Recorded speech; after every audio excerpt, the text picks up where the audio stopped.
सादर वंदन, आचार्यों को नमस्कार है, उपाध्याय को है वंदन, और लोक के सर्व साधुओं को है विनय सहित वंदन। पंच परम परमेशी प्रभु को बार बार मेरा वंदन। नमः श्री वर्धमानाय निर्धूतनिलात्मने, सालोकानां त्रिलोकानां विद्याधरणाय। बहुत ही सरस और सुगम चर्चा प्रयोग सुनी हुई। इसमें तो एक बात कहना चाहता हूँ, अगर स्याद्वास शैली से विचार न किया जाए जनारों को, तो एक ही ग्रंथ में एक ही आचार्यों ने जुदी जुदी बात कही है, अलग अलग बात कही है, और एक ही ग्रंथ में अलग अलग आचार्यों ने भी अलग अलग बात कही है। तो अलग अलग आचार्यों ने भिन्न भिन्न बात कही है, वो भी स्याद्वास से उसका हल होगा। और एक आचार्य ने एक ही ग्रंथ में कभी कुछ कहा कभी कुछ कहा, है ना। इसके लिए नियम सार में परम ब्रह्मचारी देव ने एक श्लोक लिखा और इसका बहुत अच्छा समाधान किया। हे जिनेंद्र, तुम्हारी एक नए जो है ना, नए इंद्रजाल की तरह है, कभी कुछ कहते हैं कभी कुछ कहते हैं। इंद्रजाल की तरह नयों के इंद्रजाल की तुलना की, जिससे हम लोग भ्रमित हो जाते हैं। भ्रमित होने की बात नहीं, नए को समझ लो, भ्रमित नहीं होगे, है ना। यदि नए का ज्ञान नहीं होगा तो आप भ्रमित होगी। इसकी चर्चा तो बहुत आ चुकी है ना। जैसे द्रौपदी को चीर बढ़ाए हो, सीता प्रति कमल रचाए हो, ये तो कितना स्थूल व्यवहार है। और इसका जवाब तो मैं कहीं भी जाता हूँ सामने सबके रखता हूँ कि भाई द्रौपदी का चीर भगवान ने बढ़ाया था, नहीं बढ़ाया था, सब साफ कहते मना है। फिर आप क्यों बोलते हो विरोधाभास है, गलत है? गलत भी नहीं है। क्या करें, उपचार से और व्यवहार से इसका निरूपण किया है, समझ लो समाधान हो जाएगा। अगर नए ज्ञान है तो कहीं कोई विरोध और आपत्ति नहीं है, और यदि नए ज्ञान नहीं है तो जगह जगह पर आपत्ति होगी, है ना। आज जितना विरोध वातावरण है ना, वो क्या है, अपेक्षा कथन को समझे बिना, और अपेक्षा कथन समझ लिया जाए तो कोई बात नहीं है। आज उत्तम त्याग धर्म का दिन है, दिन तो नहीं है। आज के दिन हम उत्तम त्याग धर्म की बात करेंगे, है ना। तो एक बात पहले जानी कि दिनों में धर्म नहीं होता, धर्म अपने परिणाम में होता है। धर्म पुद्गल की परिणति का नाम नहीं है, धर्म आत्मा की परिणति का नाम है। जिसकी परिणति का नाम उसी में धर्म घटाओ है। आत्मा के चार गुण की शुद्ध पर्याय का नाम धर्म, और अपन घटाते हैं बाहर पुद्गल की क्रिया में या आश्रय की क्रिया में, तो गलत हो जाता है। तो उत्तम त्याग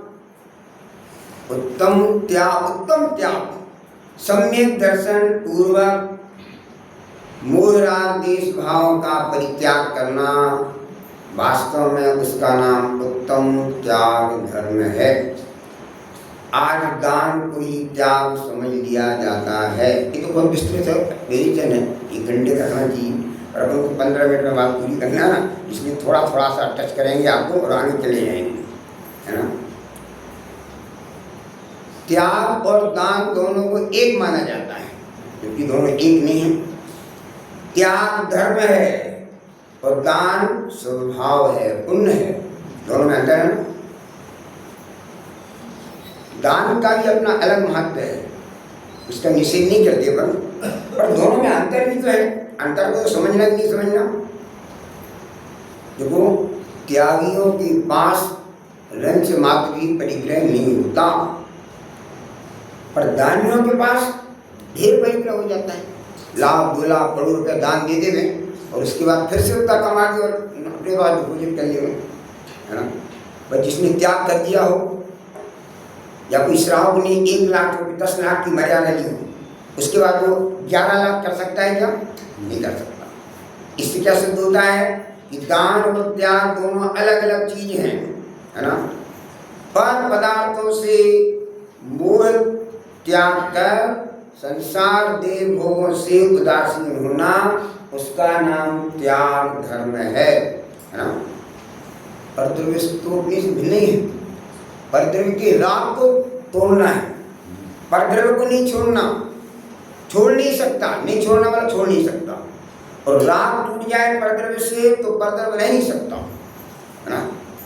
तो क्या है, क्योंकि अपन समय सागर में जो पढ़ ना अपन 34 गाथा है, ज्ञान प्रत्याख्यान है, ज्ञान में त्याग होता है ना? क्योंकि अपन ने अपने परिणामों और परद्रव्य को ग्रहण किया है, तो परिणामों में उसका त्याग किया जाएगा। वास्तव में परद्रव्य का ग्रहण तो होता ही नहीं, क्योंकि उसके साथ आत्मा का अत्यंत भाव है। लेकिन इसके लिए अपन एक वर्तमान युग का उदाहरण आता है। एक देश भूषण और कुलभूषण 2 लीला हुई है। वो पहले क्या थे, राजकुमार थे, तब वो अपने वहाँ पर गुरुकुल में पढ़ने गए। बहुत छोटी सी उम्र में चले गए, मानो 10 वर्ष की उम्र में गए, और फिर 18-19 वर्ष की उम्र में वो वापस आने के लिए थे। पूरी विद्या उन्होंने सीख ली, और वहाँ से वापस आ रहे थे, अपने घर वापस आ रहे थे। तो राजकुमार आए, तो उनके स्वागत के लिए कितनी तैयारी की गई, पूरा नगर को सजा दिया गया। राजकुमार आ रहे हैं, इतने साल के बाद आ रहे हैं, और जब वो नगर में आए तो उन्होंने सामने मकान के ऊपर एक खिड़की में बैठी हुई एक कन्या को देखा, और उनके मन में ऐसा लगा, इतनी सुंदर कन्या है, इसके साथ हम विवाह करेंगे, है ना। दोनों भाइयों को ऐसा लगा, उन्हें अपने मन में सोचा, उन्हें अपने मन में सोचा। और जब एक दूसरे की निगाहों को परखा दोनों ने, तो उन्होंने कहा ये भी उस कन्या की तरफ उससे मूर्छित है, और ये भी उसको चाहता है, ये भी चाहता है। दोनों ने तलवार निकाल ली, मैं उसके साथ विवाह करूंगा, वो कहता मैं उसके साथ विवाह करूंगा। सुंदर कन्या थी। अब जरा विचार करो, वहाँ कुछ मंत्री लोग आए, सभासद आए, उन्होंने क्या बात है भाई, इतना उत्सव मनाया जा रहा है आप लोगों का, यानी आदर सम्मान के लिए पूरा नगर आपके सामने है, और आप ये क्या विवाद कर रहे हैं, लड़ाई लड़ रहे हो आप दोनों भाई। तो व्यक्त किया कि मैं जो सामने वो कन्या है उससे मैं विवाह करूँगा, और ये कहता है मैं विवाह करूँगा। उन्होंने कहा विवाह करना नहीं करना, वाद विवाद करना, ये तो बात की बात है, लेकिन मान लो कन्या कौन है, वो तुम्हारी बहन है ना, वो तुम्हारी बहन है। इतना सुनते ही उसके प्रति जो वासना का परिणाम था तुरंत उसका त्याग हो गया। कितनी देर लगी, क्यों त्याग हो गया? अभी कुछ नहीं हुआ ना, उसके बाद गए आए ना कुछ भी हुआ। क्यों त्याग होगा? ज्ञान होते ही कि यह हमारी बहन है। छोटे छोटे में चले गए तो अब वो बड़ी हो गई, ये भी बड़ी हो क्या है, जाना कि ये मेरी बहन है, ज्ञान प्रत्याख्यान है। क्या हो गया? ज्ञान ही प्रत्याख्यान है, कोई वासना नहीं। जब तक उल्टा जाना था, विपरीत जाना था, तब तक वासना उत्पन्न होने का ऐसा बन गया था। त्याग हमेशा खोटी और गंदी चीज का होता है, पर दान हमेशा अच्छी चीज का होता है। अच्छी चीज का दान करोगे ना, उल्टी सीधी चीज का दान नहीं करोगे, है ना। ये सब हम कहते हैं ना, क्रोध छोड़ो, मान छोड़ो, पाप छोड़ो, व्यसन छोड़ो, ऐसा कहते हैं ना। लेकिन कलयुग कहता है ज्ञान छोड़ो, ऐसा कहता है, दर्शन छोड़ो, धर्म छोड़ो, ऐसा कभी आता है? कभी नहीं आता। इसका मतलब है ज्ञान अलग है, उसका त्याग नहीं किया जाता, उसका तो ग्रहण किया जाता है, लेकिन मूल राग स्वभाव का त्याग किया जाता है।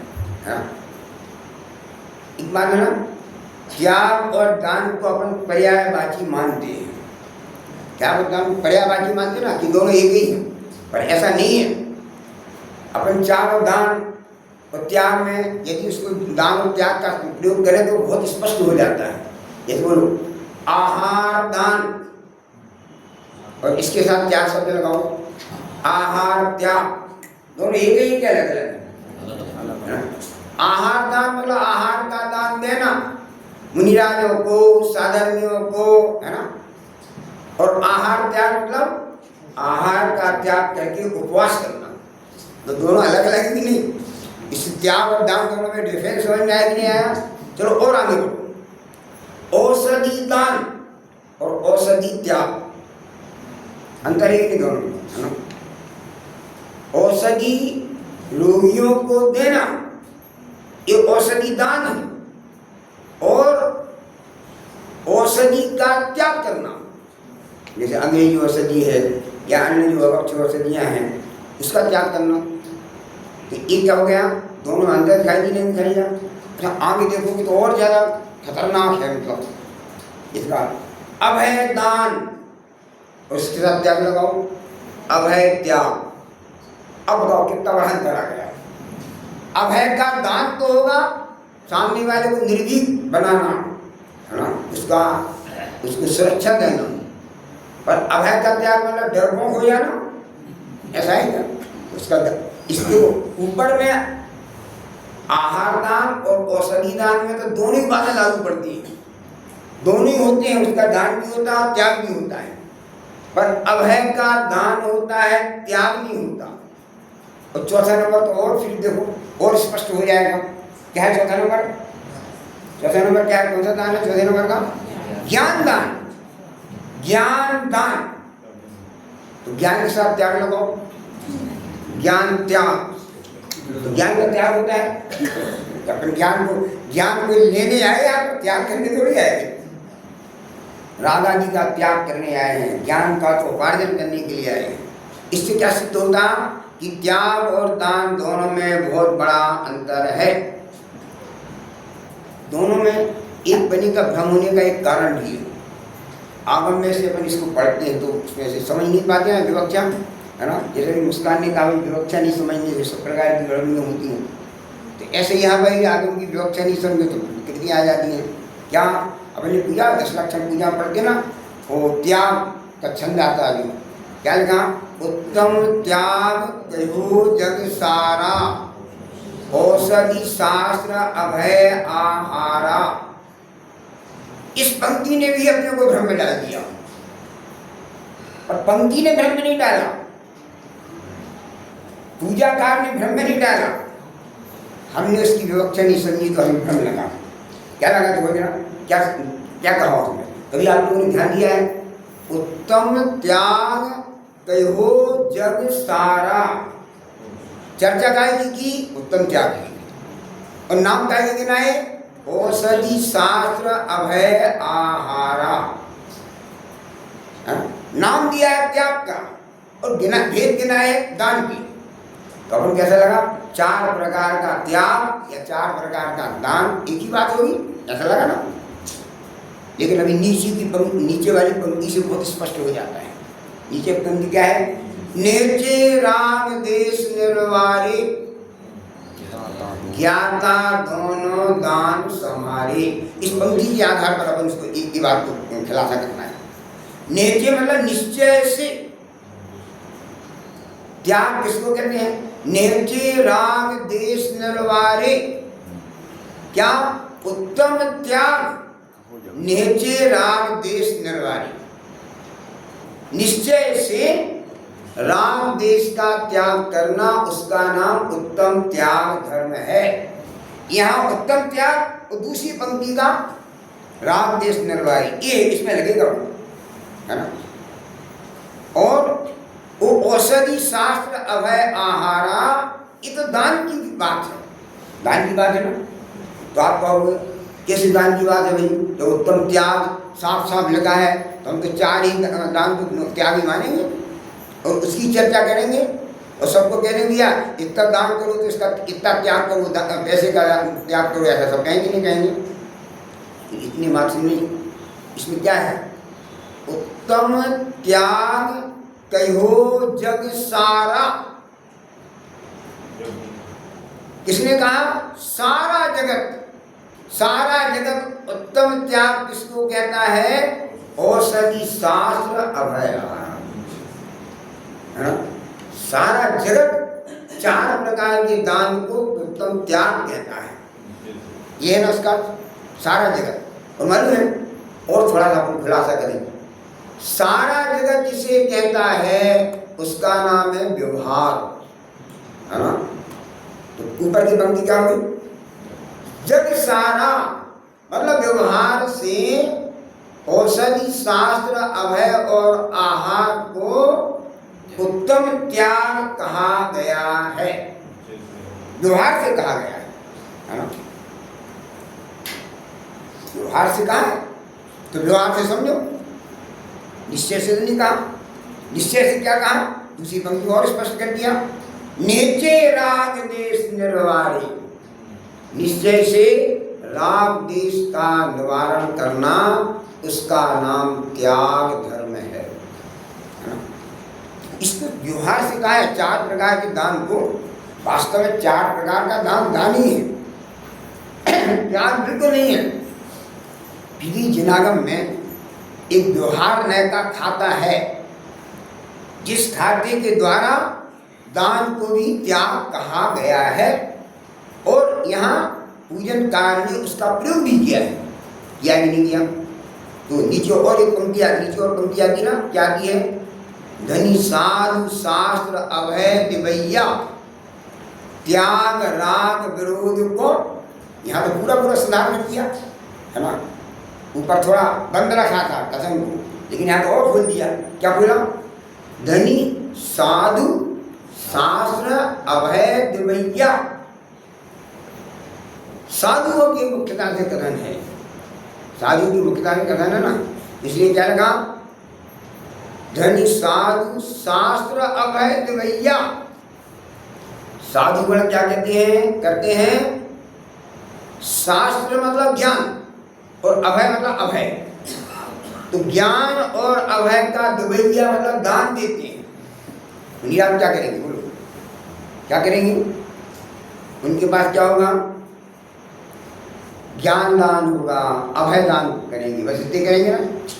आहार दान और औषधि दान तो नहीं करेंगे बोलेगा, क्योंकि वो तो आहार औषधि ले तो सकते हैं और दान नहीं।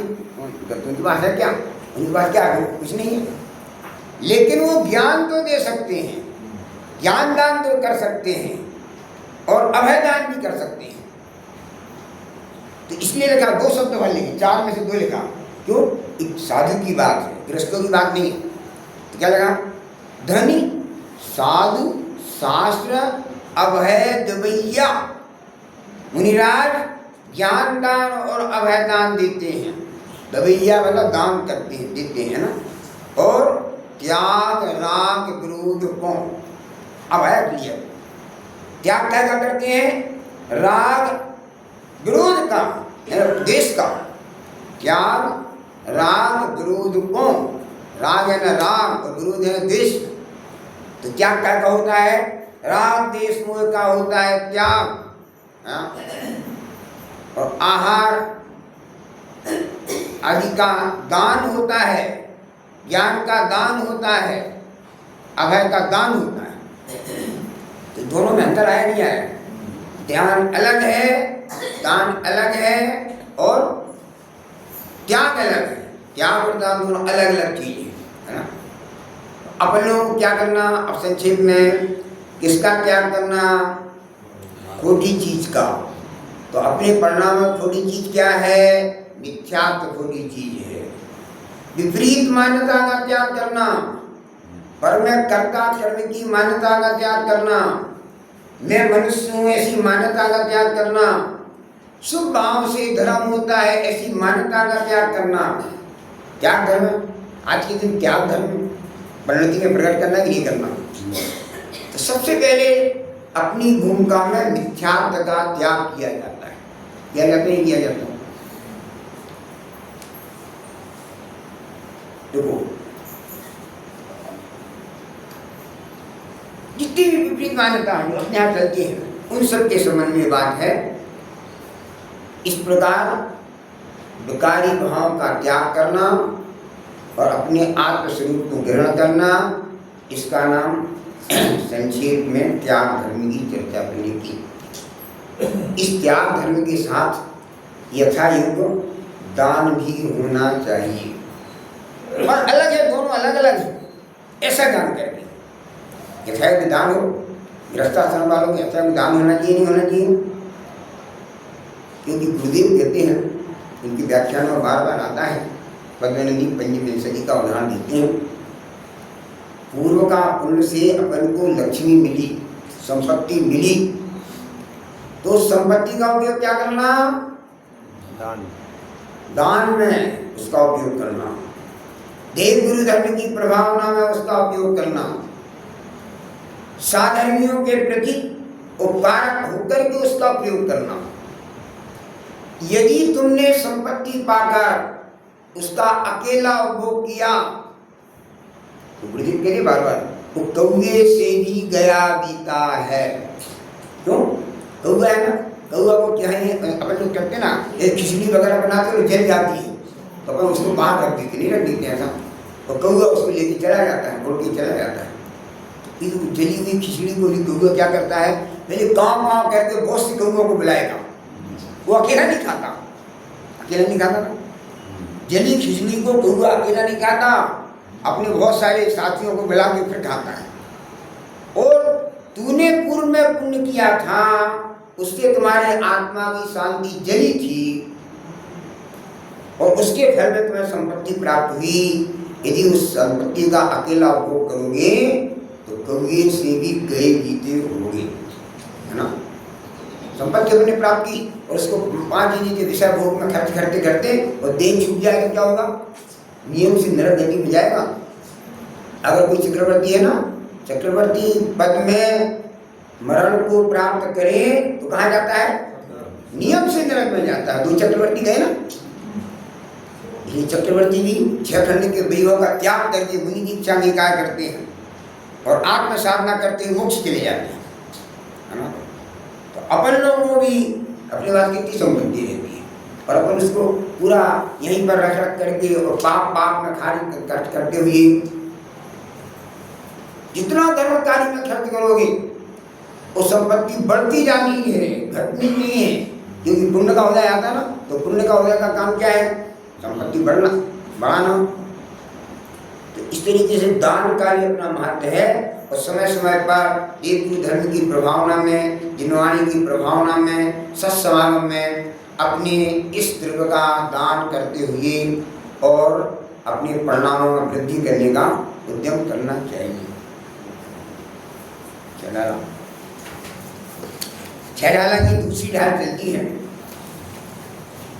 ना।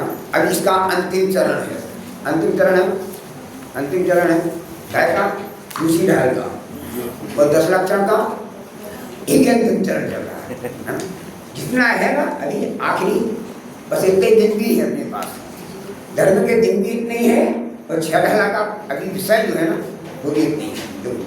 तो अभी अपने दूसरी ढाल में अभी अपने पास समय कम है, इसलिए हम पहले की बात नहीं पूछ रहे आपसे, लेकिन इतना भी जरूर है कि आप इतनी तैयारी तो करते होंगे।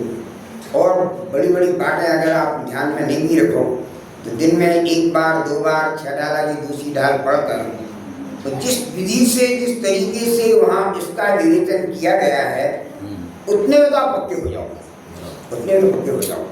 तो 10 लक्षण धर्म की कुछ उपलब्धि होगी, कुछ तो उपलब्धि होगी, कुछ तो हमारे पास में रहा है। नहीं तो खाया खोया बह गया, ऐसा चला जाएगा। खाया खोया बह गया, ऐसा होगा। तो देखो यहाँ अभी अपन लोगों ने हमारे दुख का कारण अगणित मिथ्या दर्शन, अगणित मिथ्या ज्ञान और अगणित मिथ्याचार है। तो अगणित मिथ्या दर्शन का अपन ने वर्णन किया, विचार किया, अग्रिम मिथ्या ज्ञान और अग्रिम मिथ्याचार। एक बार बोलो जरा, अग्रिम मिथ्या दर्शन की पंक्ति बोलो जरा, जिसमें अग्रिम मिथ्याचार की पंक्ति आई है।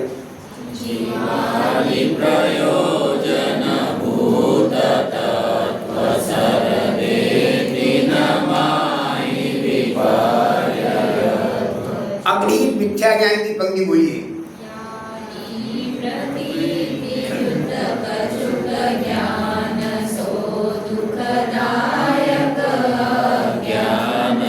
आपको लगेगा ना पंक्ति पढ़ते समय कि हम अग्रिम मिथ्या ज्ञान क्या है उसकी बात को पढ़ रहे हैं। अग्रिम मिथ्याचार विषयन में जो प्रवृत्तता वो जानो मिथ्याचरित। यहाँ तक बाकी है ना। इसके दो पार्ट हैं, दूसरी ढाई के दो पार्ट हैं। एक अग्रिम मिथ्याचार ज्ञान चरित्र, वो यहाँ तक है ना, ये बात हुई।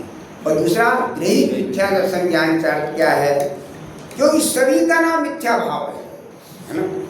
तो दो, अब आप गृहीत मिथ्या दर्शन वाली पंक्ति बोलो। जो गुरु को देव को धर्म सेवको से चिर दर्शन मोहरे। बस हो गई। पहली पंक्ति है गृहीत मिथ्या दर्शन। गृहीत मिथ्या दर्शन क्या है? गुरु गुरुदेव धर्म की सेवा करना, मतलब उनकी श्रद्धा करना, उनको सच्चा मानना, एक गृहीत मिथ्या दर्शन है ना। अच्छा, जिसमें गुरु गुरुदेव धर्म तीन नाम लिए हैं। गृहीत मिथ्या दर्शन कितने नाम लिए थे? अग्रिम मिथ्या दर्शन कितने नाम लिए थे? 7। जीवादि भोजन भूत तत्व 7 तत्वों का नाम दिया था, तो उसका विस्तार किया। अब गृहीत में गुरु गुरुदेव और कुधर्म की श्रद्धा, पहले गुरु का वर्णन किया, फिर गुरुदेव का वर्णन किया, फिर कुधर्म का वर्णन किया। इतनी जानकारी तो बहुत अच्छी तरह से कर लो भाई, है ना। तो जरा गुरु का वर्णन अपने कल पढ़ा था, पढ़ने जरा वो पंक्तियां, कितनी पंक्तियां दिया था?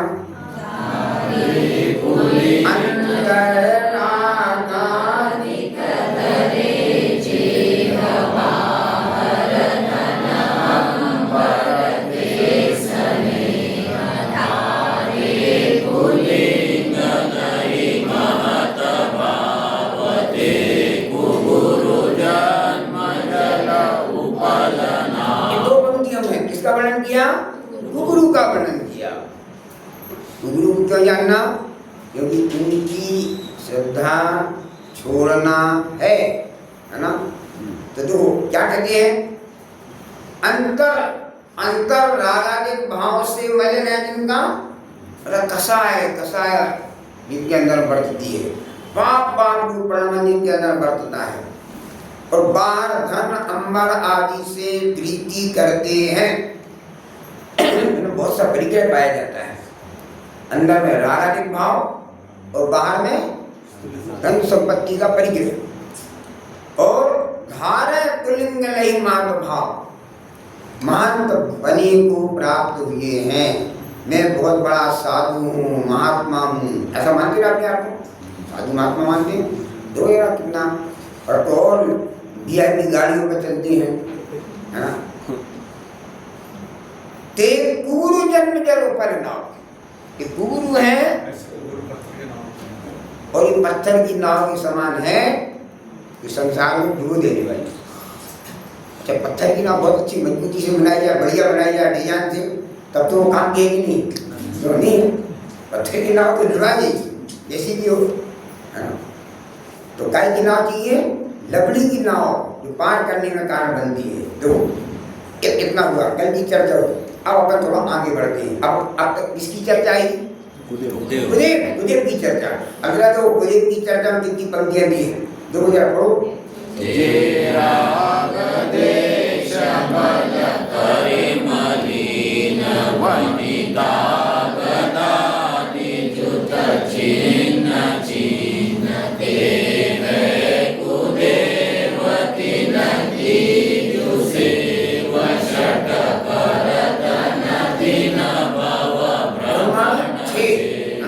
ये दो पंक्तियां गुरुदेव की चर्चा की है। क्या है देखो, जे राम देश मल कर मलिन, जिनका आत्मा मन यानी जिनका हृदय, जिनकी परिणति, जिनका आत्मा राम देश के मल से मलिन है, रागादि भाव से युक्त है, मिथ्यात्व जिनके अंदर में प्रचुरता से पाया जाता है, अंदर रागादि भाव से युक्त, और बाहर फिर भी जैसे उनको कहा ना ऐसे इनको भी कहते हैं, बनिता कदादि जुस चिन्ह चीन, ते हैं कुदेव, है ना, ते हैं कुदेव। और कुदेव भीतर का वर्णन भी किया और बाहर का वर्णन भी किया।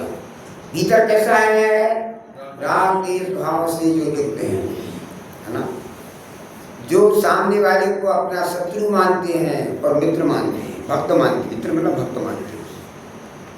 जो शत्रु होता है तो उसका नाश कर देते हैं। और बाहर में क्या है, देखो, बनिता गदादि युद्ध चिन्ह चीन, आदि, आदि में क्या क्या है, कुदेव के 5 चिन्ह हैं, 5 लक्षण हैं। कुदेव है ना, उनमें 5 बातें पाई जाती हैं। देख लेना, 5 बातें जिनके अंदर पाई जाती हैं उनको बिल्कुल ऊपर से कुदेव मान करके और भाग आना, वापिस ले जाना। क्या? वस्त्र, शस्त्र, माला, अलंकार और स्त्री। 5 बातें कौन कौन सी?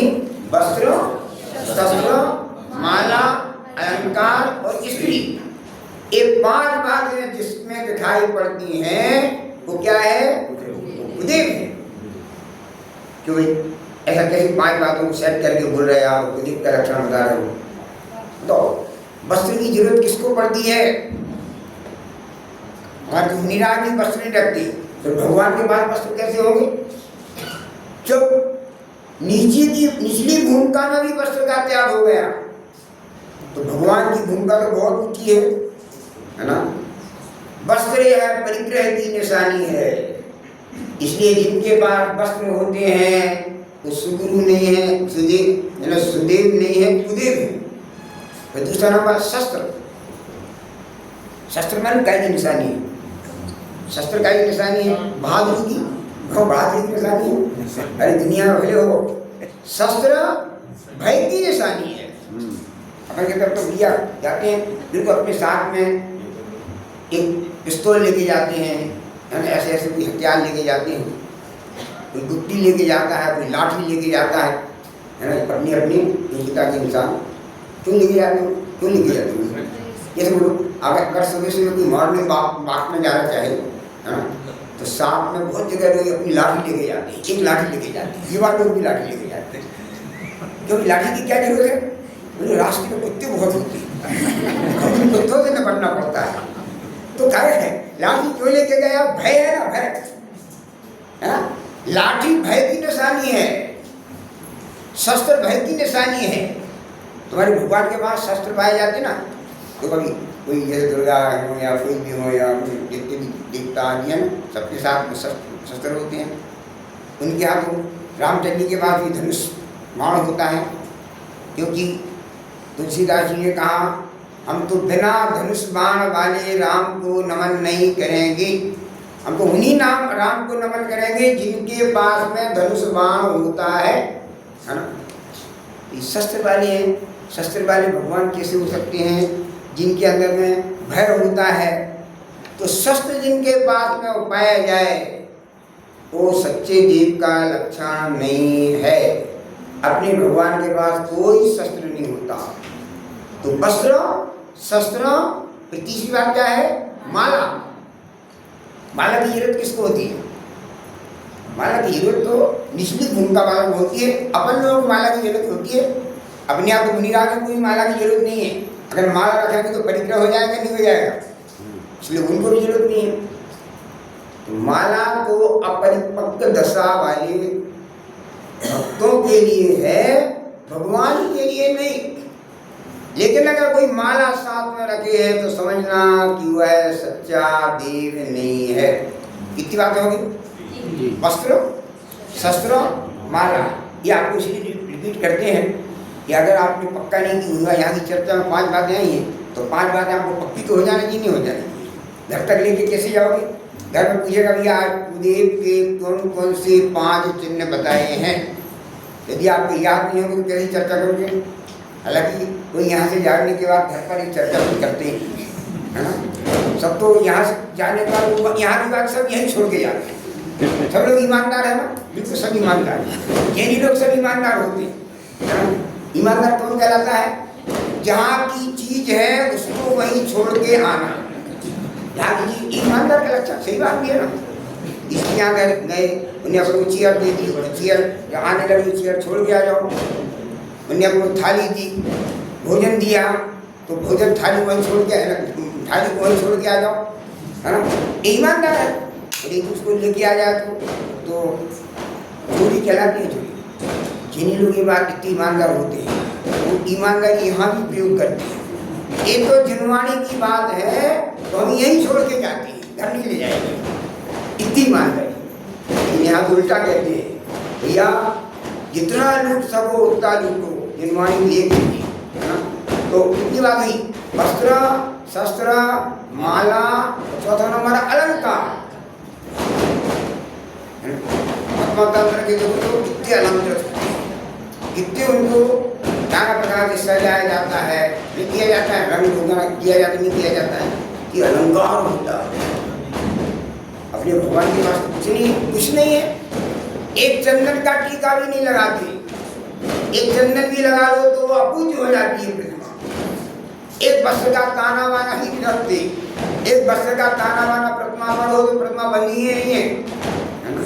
रंच मात्र दूषण लगे बंदिनी सो नहीं। इसके पहले क्या है? जिन प्रतिमा जिन सार की गई जनागम माई, रंच मात्र दूषण लगे बंदिनी सो नहीं। इतना शुद्ध मार्ग है अपने आप सत्य तेरा मार्ग, है ना? जो तो कहते हैं अलंकार की जरूरत नहीं है, क्योंकि अलंकार काम विकार उत्पन्न करने का कारण बनता है। क्या जरूरत है? और ये अलंकार मेकअप कितनी देर रहता है? वो कितनी देर रहता है? थोड़ी देर रहता है, उसके बाद अपने आप फीका पड़ जाता है। और अपने भगवान तो कितने सौंदर्य होता है, चमकता, चंद्रमा की तरह चमकता रहता है। वर्णोधारित शरीर हो जाता है ना? अत्यंत सुंदरता को प्राप्त हो जाता है। फिर क्या हुआ? अलंकार। कितनी बात होगी? वस्त्र, शस्त्र, माला, अलंकार। और 5 नंबर क्या है? स्त्री, वनिता, इसमें नाम ही लिया। जिन भगवान के पास स्त्री हो वो भगवान पूज्य कैसे होंगे? क्यों? स्त्री काय की निशानी है? वासना की निशानी है। स्त्री वासना की निशानी है, तो भगवान को स्त्री की जरूरत क्या है?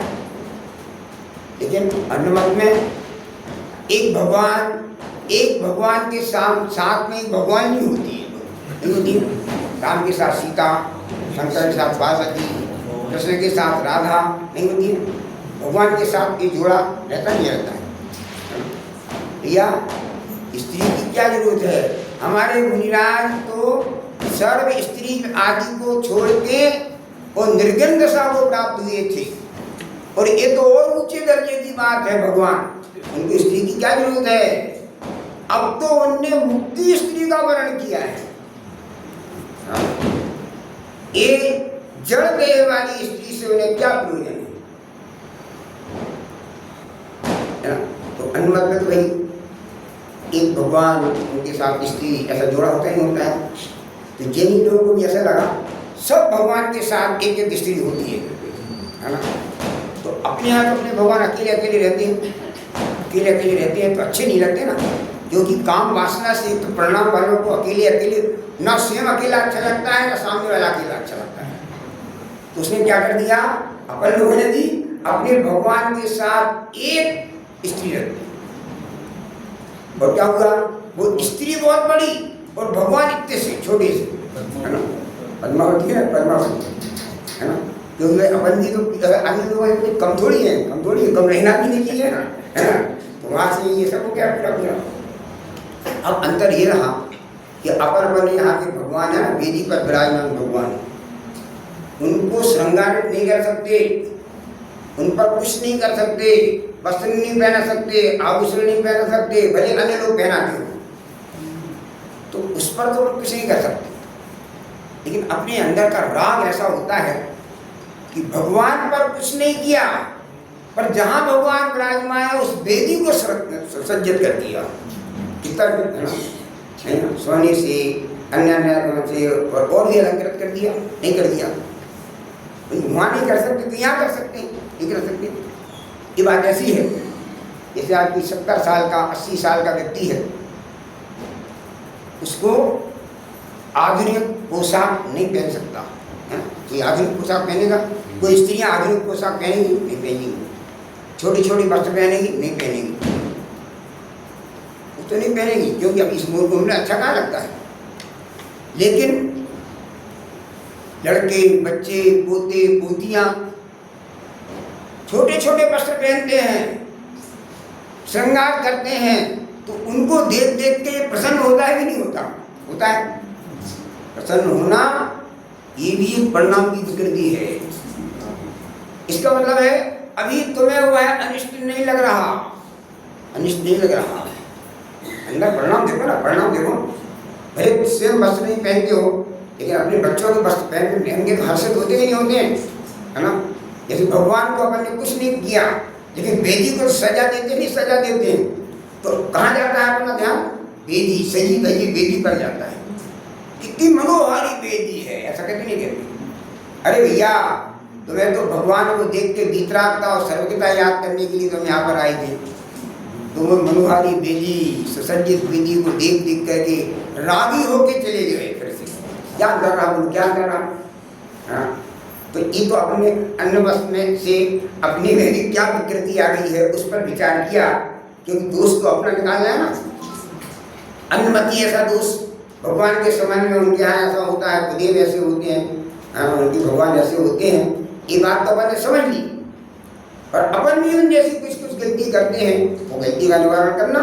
चलो अब देखो क्या कहते हैं, तो जो राग देश मल कर मलिन, जिनका आत्मा राग देश भाव से मलिन है, अंदर में मलिनता, कितनी कसा भाव है, लेकिन और वनिता गदादि युग चिन्ह चीन, तो वनिता गदादि में कितनी बातों पर विचार किया बने?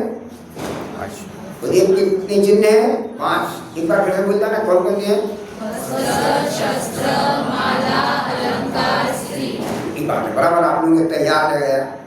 कब तक याद रहेगा? जब तक स्वाध्याय में बैठे। इसके बाद घंटा हो तो सब निकल जाएगा। अब ऐसा नहीं करना है। चलो सुनो, फिर देखो, ते हैं कुदेव। कौन है कुदेव? ये राग देश मल करी मलिन, वनिता गदादि चिन्ह चीन, ते हैं कुदेव। वो कुदेव है, कुदेव का लक्षण बनाया। अब आगे अपन को उससे क्या घटा है? तिनकी जो से उनकी जो श्रद्धा करता है, उनको जो सच्चा देव मानता है, अपन लोग में से कोई उनका देव नहीं मानते ना, अपन लोग नहीं मानते। क्यों नहीं मानते? क्योंकि अपन ने कुबूर का, कुदेव का लक्षण समझ लिया है ना। तो उन तिनकी जो से उनकी जो श्रद्धा करता है, सेवन करता है, सठ वो मूर्ख है ना। जो ऐसे कुदेवों की भक्ति करता है, श्रद्धा करता है, पूजा वंदना करता है, वो सठ मूर्ख है। करत नातिन भाव भ्रमण छे, मूर्ख भाव भ्रमण छेद यानी किनारा, उसके भाव भ्रमण का कभी किनारा नहीं आता, है ना। संसार का किनारा लाना ना, जैन धर्म पा करके भाव समुद्र के किनारे पर आने का उद्यम करना था, लेकिन वो तो पूर्व कुदेव धर्म आदि की संगत में जाकर के संसार परिभ्रमण में चला गया और जोर में चला गया। कितनी बात लिखी बोलो, थोड़ी थोड़ी जरा सी एक एक पंक्ति के अंदर कितनी बात कितनी कर दी है। थोड़े में बहुत लिखा ना, क्या? ते हैं कुदेव तिनके जो से सट करत न तिन भाव प्रमाण छे, उसका परिमाण किनारा नहीं आएगा, अर्थात अनंत संसार में डूब जाएगा, है ना। जितने लोग हैं ना इस तरह से जो देव को मानते हैं वो अनंत संसार रूपी समुद्र में डूबने वाले हैं। इस मनुष्य भाव के बाद कहाँ जाने वाले हैं? बहुत बड़ी दुर्गति में जाने वाले हैं। लेकिन मिथ्यात्व का पाप किसी को पाप लगता है, बोला इतनी सारी धमाल कर रही है, सब लोग जय जयकार कर रहे हैं, अपने इष्ट देवताओं को रख रहे हैं, हाँ, और मान रहा है कि हम तो धर्म कर रहे हैं, हमारा परलोक सुधर जाएगा। लेकिन यहाँ भगवान कहते हैं मिथ्यात्व की पुष्टि होने से अनंत संसार में परिभ्रमण करने वाले हैं, ऐसा कहा। अगला दो बातें कौन सी थी? कुगुरु कुदेव, ये दो बातें पूरी हुई। अब तीसरी बात क्या है? उधर्म, सबको मालूम है। अब तीसरी बात क्या करनी है? उधर्म, है ना। चलो अब उधर्म की पंक्ति बोलो।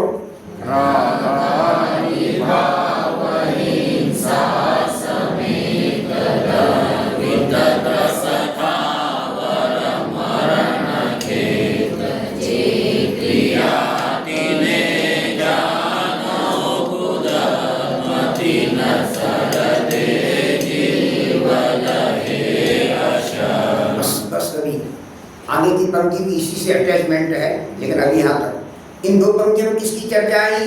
कुधर्म की चर्चा आई। क्योंकि मिथ्यात्व के तीन फैक्टर हैं, कुगुरु, कुदेव और कुधर्म की श्रद्धा करना, भक्ति करना, मान्यता करना। तो इसमें तीसरा फैक्टर क्या है? राग आदि भाव हिंसा समेत दर्भित त्रस थावर मरण खेत। पहले तो इन पंक्तियों का अर्थ का विचार करो, क्योंकि अपन पंक्तियां तो बोलते पर उसके अर्थ का भी विचार नहीं करते। पहले अर्थ का विचार करना, फिर उसके भाव का विचार करना, फिर उसके प्रयोजन का विचार करना, तो मिथ्यात्व कमजोर पड़ेगा, मिथ्यात्व निकलेगा, नहीं तो नहीं निकलेगा। क्या कहते थे वो? रागादि भाव हिंसा समेत, रागादि भाव ये भाव हिंसा है, अर्थात कुधर्म है। राग आदि भाव हिंसा है, इस भाव हिंसा सहित और फिर क्या है? दर्पित त्रस्थावर मरण खेत। दर्पित मतलब द्रव्य, द्रव्य हिंसा, ये भाव हिंसा और ये द्रव्य हिंसा। द्रव्य हिंसा क्या है? त्रस्त स्थावर जीवों के मरण का जो स्थान है, जे क्रिया ते हैं जानो कुधर्म। अंदर में भाव हिंसा, मिथ्यात्व राग देश भाव रूप परिणामना ये भाव हिंसा, और बाहर में त्रस्त स्थावर जीवों का हिंसा करना। अब बोले त्रस्त स्थावर का प्रत्यक्ष करते हैं, पहले त्रस्त जीवों की हिंसा। तो अन्नमत वाली तो क्या करते हैं? बड़े बड़े त्रस्त जीवों की भी हिंसा करके और उसको धर्म मानते हैं। बड़े बड़े पशुओं की बलि चढ़ाने को धर्म मानते हैं, ये त्रस्त हिंसा है। धर्म करते हैं, बकरा उसको अच्छा सजाते हैं, सारी बातें करते हैं, उसको मार के खा जाते हैं। ये क्या है? ये द्रव्य हिंसा है। ऐसा स्थावर जीवों की हिंसा हो, स्थावर जीवों की हिंसा हो, त्रस्त जीवों की हिंसा हो। धर्म के क्षेत्र में यह हिंसा बिल्कुल नहीं होनी चाहिए, है ना। देखो, एक तो वैसे हिंसा है, और दूसरी बात उसको धर्म कहा जा रहा है, ये धर्म है, धर्म है, धर्म है। तो ये मुसलमान वगैरह में होती है, पर हिंदुओं में नहीं होती। बलि चढ़ाना, बलि चढ़ाना, तो छोटे छोटे पक्षियों को ले जाकर बलि चढ़ा देते हैं, उसको काट देते हैं, उसको उसकी हिंसा कर देते हैं। ऐसे कैसे खोटे ये रत्न साबता में पढ़ना, यहाँ पे ज़्यादा विस्तार नहीं करते हैं। ऐसी ऐसी हिंसाएं होती हैं, उसको धर्म माना जाता है। दुनिया इस प्रकार से चल रही है, चल रही ना। तो भाव हिंसा क्या? रागादि भाव हिंसा जहाँ चलती है, और बाहर में त्रस्त जीवों की हिंसा होती है, ना? जे क्रिया तुम्हें जानो कुधर्म, जहाँ द्रव्य हिंसा और भाव हिंसा इसका तांडव नृत्य चलता है, उन क्रियाओं को, सभी क्रियाओं को क्या जानना? कुधर्म जानना, कुधर्म जानना। धर्म है, कुधर्म है ना कि अन्य मतों में तो ये सबसे ज्यादा उसका खंडन है, लेकिन अपने लोग भी यदि वैसे करें तो अपने वैसे करें। धर्म क्षेत्र में, पाप के क्षेत्र में अग्नि जलाए, कोई अलग बात है। लोग ऐसा कितना करते हैं ना, जहाँ पर घर में अपन आग जला, अग्नि जला सकते हैं, तो मंदिर में दीपक क्यों नहीं जला सकते? ऐसा है।